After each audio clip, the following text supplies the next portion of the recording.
दोस्तों, रशिया को भारत का सबसे पक्का और अच्छा मित्र देश क्यों कहते हैं? क्योंकि रशिया भारत के संकट के समय में हमेशा ही भारत के साथ खड़ा रहता है। और अभी हाल ही में रशिया ने एक ऐसा काम किया है जिसके कारण से भारत के खातिर रशिया ने कनाडा को पछाड़ के रख दिया है। और जब भारत को जरूरत थी तो रशिया ने न सिर्फ अपना माल भारत को भेजा बल्कि कनाडा से भी सस्ती दरें भारत को लगाई है, जिससे भारत के अंदर महंगाई को कंट्रोल करने में भारत को काफी ज्यादा मदद हुई है। क्योंकि हमारा मित्र रशिया इस समय भारत का साथ दे रहा था। दरअसल आप सभी को पता है कि हमारा देश एक कृषि प्रधान देश है, परंतु जनसंख्या के हिसाब से भारत कुछ उत्पाद दूसरे देशों से इंपोर्ट करता है। अब भारत दाल भी दूसरे से इंपोर्ट करता है। यदि पिछले साल की आप बात करो तो 47,38,000 मैट्रिक टन दाल हमने पिछले साल इंपोर्ट करी थी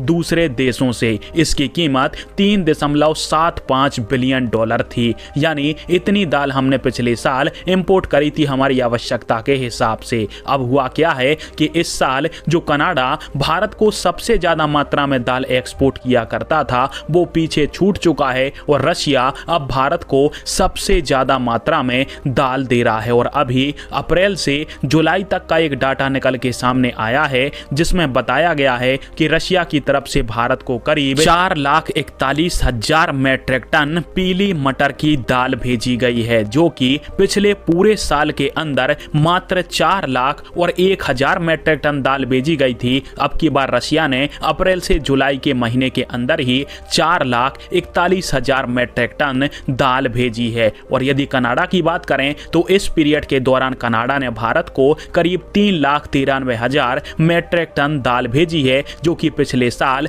13,80,000 मैट्रिक टन दाल भेजा करता था। अब इसके पीछे वजह वही है कि एक तो पन्नू का मामला हमारा कनाडा के साथ हो चुका है, जिसके कारण से हम खुद कनाडा से दाल इंपोर्ट नहीं करना चाहते। और दूसरा सबसे बड़ा बात है, कनाडा अपने पीले मटर की दाल का प्राइस $460 प्रति टन यानी करीब 39 रुपए प्रति किलो रखे हुए है। तो वहीं पर रशिया भारत के लिए अपने पीले मटर की दाल का प्राइस करीब $425 प्रति टन रखे हुए हैं, यानी समथिंग 35 रुपए प्रति किलो। यही कारण है कि कनाडा जब भारत को अपनी दाल एक्सपोर्ट ही नहीं करना चाहता है तो भारत ने सारा माल रशिया से उठाया है, क्योंकि रशिया हमें अपना माल तो दे ही रहा है, साथ में कनाडा से सस्ते दाम भी लगा रहा है। फिलहाल में आप सभी को क्या लगता है? और भारत और रशिया की दोस्ती देखते हुए क्या हमें इसी प्रकार से कनाडा छोड़ रूस के साथ व्यापार करना चाहिए? कमेंट बॉक्स में फिर आप जी का वीडियो देखने के लिए धन्यवाद। जय हिंद, वंदे मातरम।